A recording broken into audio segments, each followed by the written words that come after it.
안녕하십니까 재림 성도 여러분. 오늘은 재림교회 예언 해석의 딜레마란 주제로 여러분과 성경에 대해서 살펴보도록 하겠습니다. 재림교회는 지난 151년 동안 예수님이 서기 31년도에 금요일날 돌아가셨다고 가르쳐 왔습니다. 오늘까지 그렇게 가르치고 있는데요. 사실상 서기 31년도에는 6월절이 월요일이었습니다. 물론 황당하게 들리시겠지만 우리가 두 가지 근거를 통해서 확인할 수 있습니다. 첫 번째는 천문 데이터, 또 하나는 이스라엘 국가가 사용하고 있는 달력을 확인하시면 알 수 있습니다. 제가 여기 두 개의 웹사이트를 적어 놓았으니 여러분께서 직접 확인하시면 되는 것이고요. 서기 31년도에 그 6월절 기간에 보름달이 화요일에 떴습니다. 유대력은 달에 기초하고 있기 때문에 니산월 14일은 월요일, 보름달이 뜨기 하루 전날이었습니다. 좀 더 살펴보도록 하겠습니다. 이것은 천문 데이터 자료입니다. 여러분께서 보시는 바와 같이 여기 노란색으로 서기 31년도 보름달이 뜬 날은 화요일, 그리고 아침 11시 돼 있습니다. 그리고 이제 요거는 서기 30년도인데요. 서기 30년도에는 보름달이 목요일에 떴습니다. 요거는 이제 기억하고 계시면은 여러분께서 나중에 이해하게 되실 것입니다. 요거는 이스라엘 나라의 달력입니다. 여기에 보시는 것처럼 서기 31년도 달력이고요. 태양력으로는 3월달입니다. 근데 유대력으로 6월절은 니산월 14일이거든요. 그래서 여러분께서 보시는 것처럼 이 니산월 14일이 6월절인데 월요일날 떨어집니다. 그리고 여기에 보시면은 여기 동그랗게 보이시죠? 요 동그란 게 보름달을 표시하는 건데 27일, 그래서 보름달이 27일날 떴습니다. 우리 재림교회가 왜 이런 예언의 해석에 있어서 딜레마, 모순을 갖게 된 것일까? 그 원인을 재림운동에서 우리가 찾게 됩니다. 재림운동 당시에 두 번의 실망이 있었습니다. 이 두 번의 실망 중에서 첫 번째 실망은 1844년 봄이었습니다. 이 봄이 지나가도 예수님이 오시지 않았을 때에 다시 한번 재림의 시기를 정하게 되었는데, 그것이 바로 1844년 가을이었습니다. 10월 22일, 여러분이 잘 아시는 내용이죠. 이것이 두 번째 실망입니다. 그런데 제가 여기에 동그라미로 표시해 놓고 또 여기에다 X를 표시해 놨는데, 그 이유는 이 첫 번째 실망이 성경적이었던 내용이고, 두 번째는 성경적인 내용이 아니었습니다. 제가 그 이유에 대해서 성경적으로 여러분께 설명을 드리도록 하겠습니다. 여기에서 보시면은요, 그 밀러가 여기 첫 번째 실망을 경험하게 될 때 왜 이 1844년 봄으로 재림의 시기를 계산하게 되었는가? 그 이유는 에스라 7장에 근거하고 있습니다. 에스라 7장 9절에 보시면은요, 에스라가 왕의 명령을 받고 출발한 날이 바로 1월 1일입니다. 니산월 1일이었습니다. 그 니산월 1일은 유대력 명칭인데 태양력으로는 3월 21일이었습니다. 에스라 7장에 보시면은요, 왕이 에스라에게 너는 예루살렘으로 올라가라 라는 명령이 조서 내용 가운데 들어 있습니다. 그리하여 에스라가 출발을 한 것이고, 여기에 기초하여 윌리엄 밀러가 2300년을 더했을 때에 1844년 봄이라고 하는 계산이 나왔습니다. 그런데 봄이 다 지나가도록 예수님께서 오시지 않았을 때에 사람들이 다시 한번 재림의 시기를 또 잡게 되었습니다. 그것이 바로 이 가을입니다. 이 가을에 대한 재림의 날짜를 잡은 것은 성경에 근거가 없습니다. 여러분께서 에스라 7장을 아무리 살펴보셔도 가을에 대한 얘기는 전혀 없습니다. 그럼에도 불구하고 재림의 날짜를 가을로 옮겼을 때에 2300년이 아니고 2300년 더하기 6개월이 되기 때문에 사람들이 어쩔 수 없이 기산점을 가을로 예언 해석의 앞뒤를 맞추기 위해서 가을로 그 기산점을 옮겼습니다. 이제 이때도 예수님께서 오시지 않았죠. 근데 제가 여기서 말씀드리고자 하는 것은 첫 번째 실망의 경우는 최소한 그 예언의 계산만큼은 성경적이었다는 것입니다. 두 번째 것은 예언의 계산 자체가 성경에 기초하고 있지 않습니다. 자, 여기서 이제 저희가 기원전 457년에 대해서 좀 살펴보겠습니다. 에스라 7장을 보시면 그 에스라에게 왕이 조서를 내린 때가 아닥사스다 왕 7년이라고 나옵니다. 그런데 여기에서 우리가 주의해야 하는 것은 이 바사 왕 시대에는 그 왕의 통치 기간을 가을부터 그 다음에 여름까지를 통치 1년으로 쳤습니다. 다시 말해서 그렇게 계산을 했다는 것입니다. 근데 그거는 어떤 우리가 그냥 생각하는 것이 아니고 여러분께서 여기에 적어 놓으신 성경절을 보시면은 왜 그런지 그 이유를 아실 수 있게 됩니다. 제가 여기 1번하고 2번에다가 설명을 적어 놨는데요. 유대력으로 9월과 그리고 그 다음에 1월을 둘 다 아닥사스다 왕 제20년이라고 성경은 기록하고 있습니다. 다시 말해서 유대력으로는 해가 바뀌었지만 왕의 통치 연도는 여전히 20년이었다는 의미입니다. 요거는 여기 성경절을 보시면 알 수 있고요. 또 2번에 가시면 유대력 1월과 그리고 5월이 둘 다 왕 7년이라고 설명이 되어 있습니다. 다시 말해서 1월달, 5월달 둘 다 왕 통치 7년에 해당된다는 것을 설명합니다. 그래서 이것을 여러분께서 종합하시게 되면은 아닥사스다 왕 때의 왕의 통치는 대략적으로 가을부터 그 다음에 여름까지가 통치 1년이구나 라는 것을 아실 수 있습니다. 자, 그러면 두 번째 정월 초하루는 언제인지 한번 생각해 보겠습니다. 에스라에 나오는 이 제가 잘못 적었는데요. 정월입니다. 이 정월은 유대력 니산월 1일을 말합니다. 여기에 보시면 니산월 있죠. 성경에는 니산월이라는 단어도 나오고 또 아빕월이라는 단어도 나오는데 그 두 단어가 동의어입니다. 둘 다 같은 단어입니다. 우리가 에스라 6장 19절에 보시면은 정월 14일에 유월절을 지키되 라는 표현이 있습니다. 그러므로 이 정월이라는 표현은 바로 니산월을 가르치는 것입니다. 왜냐하면 유월절은 니산월 14일이기 때문입니다. 이해되셨기를 바라고, 이해가 안 되시면 저에게 이메일을 주셔도 되고 또 여기에 코멘트를 남기시면 좋겠습니다. 재림교회 예언 해석의 모순점을 살펴보겠습니다. 우리가 본 것처럼 이 첫 번째 실망과 이제 두 번째 실망이 있습니다. 그런데 첫 번째 실망은 바로 정상적으로 성경에 기초해서 니산월 1일부터 해가지고 그때 니산월 1일은 왕 7년이었습니다. 그래서 나온 것이 1844년 봄이었습니다. 요때가 정상적인 계산이었고, 두 번째 기원전 457년 가을 이론은 성경에 근거 성경절이 없습니다.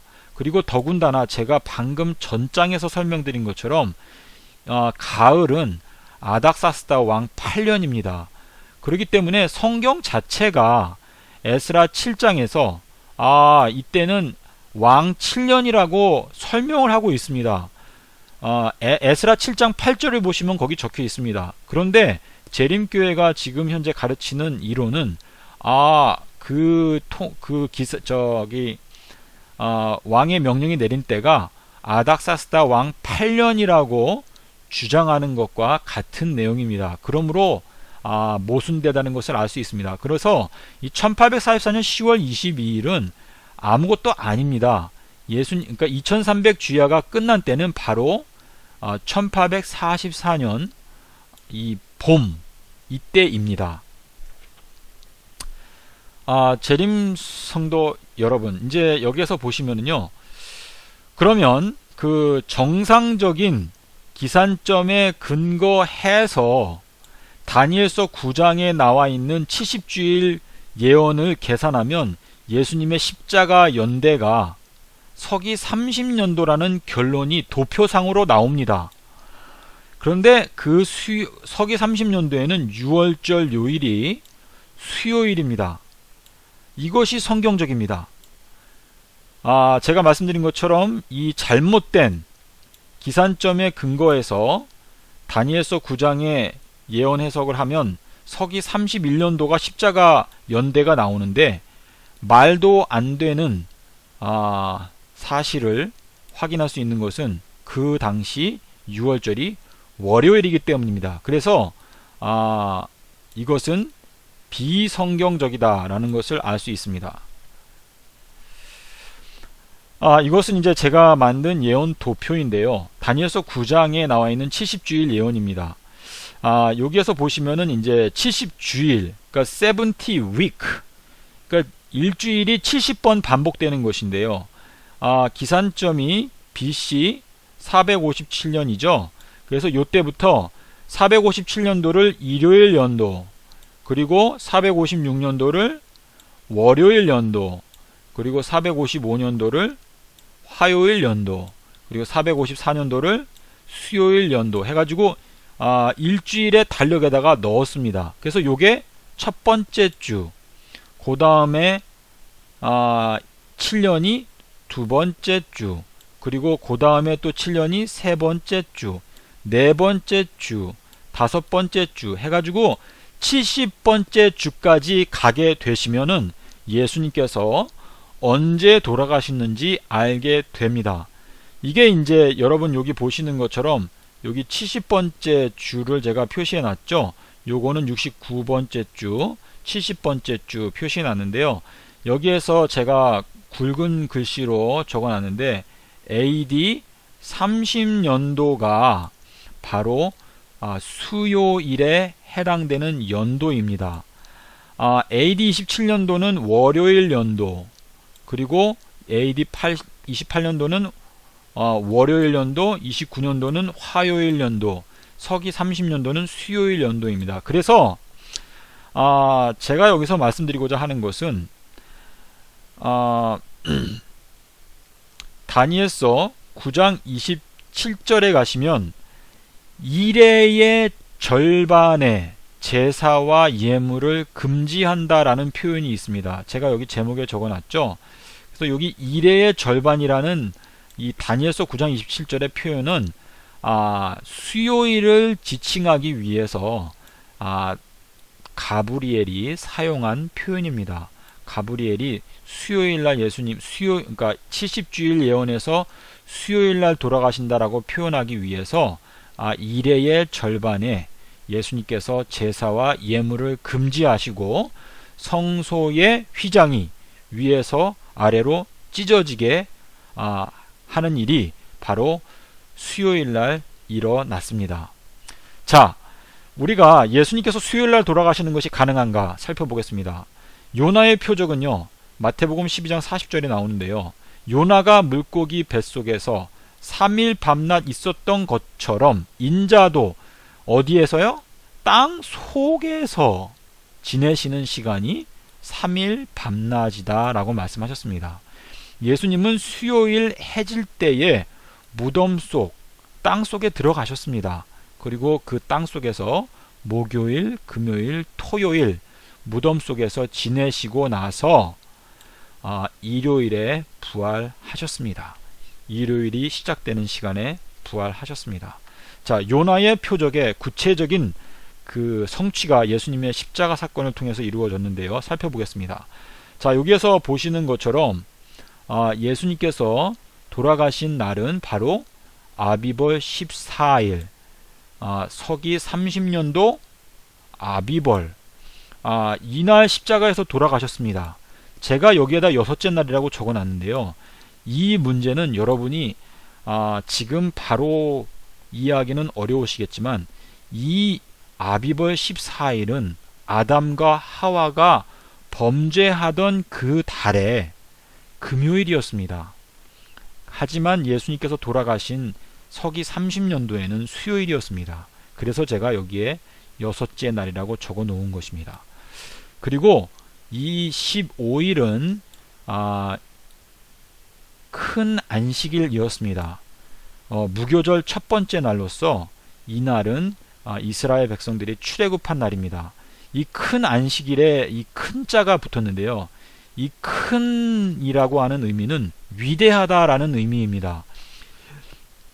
이 큰 안식일이 있는 주에는 이 큰 안식일이 토요일 안식일보다 더 큽니다. 그래서 이 큰 안식일이 이 토요일 안식일을 덮어 씌운다는 의미가 있습니다. 다시 말해서, 물론 토요일이 제7일인 것이 맞지만 이 큰 안식일은 아담과 하와가 범죄했던 당시에 그 범죄했던 그 달의 달력에 기초한 안식일이기 때문에 이 안식일이 더 크다는 것을 말합니다. 그래서 이 목요일이 예수님이 무덤에서 쉬신 첫 번째 날인데요. 이 날이 바로 제7일입니다. 예수님께서는 여섯째 날 다 이루었다라고 말씀을 하셨습니다. 그래서 금요일 날은 제1일, 그리고 토요일 날은 제2일, 그리고 일요일 날은 제3일이 되는 것입니다. 이 내용이 왜 중요한가 하면, 마태와 누가는 예수께서 가라사대 내가 제3일에 부활하리라 라고 서술을 사용하였습니다. 하지만 마가와 요한은 3일 후에 부활하리라 라고 기수를 사용하였습니다. 여기에서 조금 더 정확하게 말씀드리면, 마가는 3일 후에, 그리고 요한은 3일 동안 이 성전을 일으키리라 말씀을 하셨습니다. 자, 왜 이렇게 다른 표현들을 하셨는가, 요거를 여러분께서 잘 생각해 보셔야 하는데요. 마가와 요한은 무덤 속에서 지내신 시간을 중심으로 기록을 하였습니다. 무덤 속에서 하루, 무덤 속에서 이틀, 무덤 속에서 3일 이렇게 지내셨기 때문에 마가가 3일 후에 부활하리라 하신 것은 하루, 이틀, 3일, 그리고 3일 후에. 그래서 예수님께서 무덤 속에서 3일이 지나가신 후에 부활하실 것을 마가는 말했고요. 요한 같은 경우는 요한복음 2장 19절에 보시면 이 성전을 헐라 내가 3일 동안에 일으키리라 말씀을 하셨습니다. 그래서 요한은 역시 무덤 속에서 3일 동안 그분의 육체를 다시 일으켜 세우실 것을 말씀하신 것입니다. 이 요나의 표적은 예수님께서 언제 새 예루살렘과 함께 다시 내려오실 것인지를 보여주시기 위해서 말씀을 하신 것입니다. 예수님은 이료 천년기 때에, 다시 말해서 여덟 번째 밀레니엄, 여덟 번째 천년기 때에 예루살렘과 함께 다시 이 땅에 오셔서 영원한 왕으로 그분의 왕권이 완전히 회복되게 될 것입니다. 그것을 보여주시기 위해서 예수님께서 일요일에 부활하신 것입니다. 자, 여기에서 이제 제가 잠깐 더 설명드릴 것은 마가복음 16장 1절인데요. 마가복음 16장 1절에 보시면 안식일이 지남에 여인들이 향품을 샀다라는 표현이 있습니다. 그 말은 이 큰 안식일이 지난 다음에 금요일날 향품을 샀다라는 것을 의미합니다. 그리고 마태복음 28장 1절은요, 여기에 굉장히 심각한 번역상 오류가 있습니다. 이거는 한글 성경뿐만 아니라 영어 성경에도 그렇고 거의 대부분이 다 번역 오류인데, 이 마태복음 28장에서는 안식일이 다하여 가고가 아니고 일주일이 다하여 가고입니다. 왜냐하면 여기에 나오는 그 사바톤이라고 하는 헬라어는 복수, 소유격이기 때문에 안식일을 의미하는 것이 아닙니다. 일주일을 말하는 것입니다. 그래서 사복음서의 저자들이 순환 주간 동안에 언급한 안식일은 모두 다 이 목요일이었던 큰 안식일을 말하는 것입니다. 여기에서 이제 중요한 사실이 하나 있는데요. 누가복음 23장 56절에 나와 있는 계명을 조차 안식일에 쉬더라, 이 말씀은 토요일 안식일이 아니고 아비벌 15일 안식일이었습니다. 이 안식일은 순환주간 중에 목요일이었습니다. 서기 30년이었죠. 그리고 이 아비벌 15일은 십자가로 말미암아 폐하여졌다는 것은 거짓말입니다.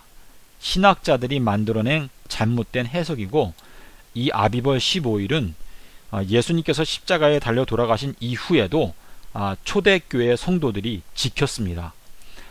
이사야 66장 23절에 가시면은요, 매 월삭과 매 안식일에 너희가 내 앞에 이르러 경배하리라. 이 말씀은 하늘에 가서 우리가 이 안식일을 지킬 것에 대해서 이사야 선지자가 말한 것입니다. 그런데 이 안식일은 토요일 안식일에 대한 이야기가 아니고 바로 아비벌 15일에 대한 언급입니다. 자, 여기 제가 아까 밑줄을 쳤는데요. 내 앞에 이르러 경배한다. 하나님 앞에 가서 경배해야 했던 날이 언제인지 이스라엘 백성들의 역사 가운데서 생각해 봅시다. 이스라엘 백성들이 1년에 3번 하나님의 쉐키나의 영광이 있는 예루살렘 성에 가서 예배 드려야 했던 때가 있었는데, 그 중에 하나가 6월절입니다. 그리고 우리가 여기에서 알아야 할 것은 7절기 중에서 그 7절기를 발생시킨 그 7절기의 근원적 요인이 바로 6월절 어린 양입니다. 이스라엘 백성들이 출애굽했기 때문에 어린 양이 죽음으로 말미암아 그 피가 문설주에 발라졌기 때문에 6월절이 생기게 되었고, 그리고 나머지 6개의 절기는 시내산에 갔을 때에 하나님께서 모세와 더불어 이 절기를 이스라엘 백성들에게 주셨습니다. 다시 말해서 어린 양의 희생으로 말미암아 모든 것이 제정된 것입니다. 그래서 이 이사야 66장 23절에서 말하는 이 안식일은 토요일 안식일이 아니고 아비벌 15일 안식일입니다. 여기에 보면은 이제 이사야 58장과 61장에 있는 내용인데요. 내게서 날짜들이 오래 황폐된 곳들을 다시 세울 것이며 너는 역대의 파괴된 기초를 쌓으리니 너를 일컬어 무너진 데를 수보하는 자라 하리라. 예루살렘 중건령은 오늘날 하나님께서 우리에게 내리시는 명령입니다. 예루살렘을 다시 건축한다는 것은 우리의 마음 가운데 하나님의 말씀을 올바로 세우는 것을 의미합니다. 예루살렘 중건령은 사실 건물에 관한 것이 아니고 사실상 사람에 관한 것입니다. 여기 오래 황폐하였던 곳을 다시 쌓을 것이며 예로부터 무너진 곳을 다시 일으킬 것이며 라는 표현이 있습니다. 우리가 하나님의 말씀, 특별히 하나님의 안식일, 위대한 안식일, 큰 안식일, 이 안식일은 지난 1800년 동안 잊혀져 있었습니다. 역사의 폐허 속에 묻혀 있었습니다. 아비벌 15일은 주님의 피로 세워진 안식일로서 성경이 말하기를 위대한 안식일이라고 말하고 있습니다. 아비벌 15일은 하늘 가서도 영원토록 지켜질 안식일입니다. 그리고 이 안식일은 이 마지막 시대에 반드시 주님의 자녀들 가운데서 회복되어야 합니다. 감사합니다.